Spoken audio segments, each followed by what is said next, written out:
سپردو قطي په ننګرهار ولایت کې پر طالبانو سخت قیامت جوړ کړی دی. بلخوا افغان هوایي ځواکونو څنګه په کندهار، پکتیا او لغمان ولایتونو کې پر طالبانو سخته بمباري کړې ده.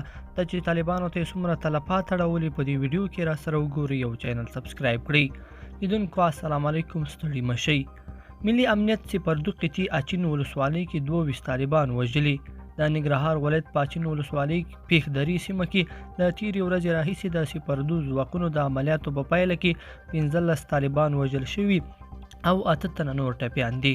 د ننګرهار ولایت رسنیو دفتر څخه په خپره شوې خبرپاڼه کې راغلي چې لا هم په یاده سیمه کې د طالبانو پر وړاندې عملیات دوام لري.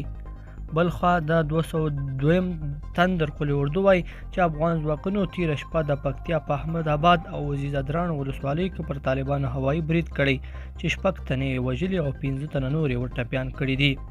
بلخوا په بل راپور کې بیا راځي افغان هوایي ځواک چې د کندهار په پنجوایي او شاولی کوټ ولسوالیو کې پر طالبانو برید کړی. په یاد برید کې 40 طالبان وژلي او 3 تنه نور یې ورته ټپیان کړي دي. بلخوا افغان ځواکونو تیره شپه د لغمان ولایت په بادپخ ولسوالۍ کې پر طالبانو هوایي برید ترسره کړی چې په پایله کې 11 طالبان وژل شوي او یو شمېر نورې ټپیان شوي دي او وسلې او مهمات هم له منځه وړل شوي دي.